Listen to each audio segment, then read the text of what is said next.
পরিষ্কার ছিল। আমরা যখন কথা বলেছি, আপনারা এখানে যারা আছেন তারা 5 আগস্ট পরবর্তী সময় অনেকবার আমার সাথে ভিত্তি অফিসে এসেছেন। আমরা বিশ্ববিদ্যালয় এবং বিশ্ববিদ্যালয়ের বাইরে বিভিন্ন ইস্যু নিয়ে আমরা এখানে এসেছি, কথা বলেছি, সাংবাদিক সহ কথা বলেছি।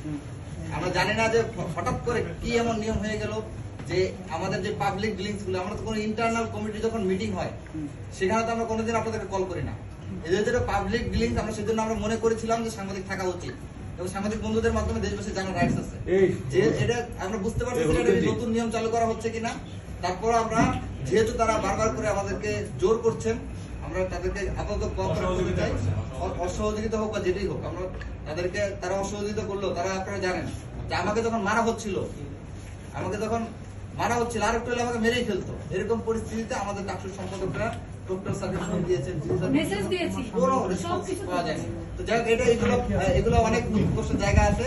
আপনাদেরকে আমরা অনুরোধ করবো যে আমরা যখন অভিযোগটা দায়ের করবো, এটা ডকুমেন্টস নিয়ে আপনি একটু বাইরে দাঁড়াবেন, কষ্ট করবেন। আপনাদের প্রতি বিনীত অনুরোধ করছি যে আমরা জানি না বাংলাদেশে নতুন কোন আইন চালু হচ্ছে কিনা, কিন্তু যেখানে সাংবাদিক প্রবেশ নিষেধ আমরা জানি না।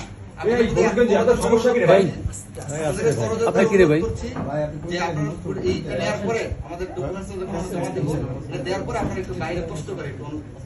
অনেক কষ্ট করেন, আপনারা মায়ের খান, সত্য বস্তু সাংবাদিকতা করতে যে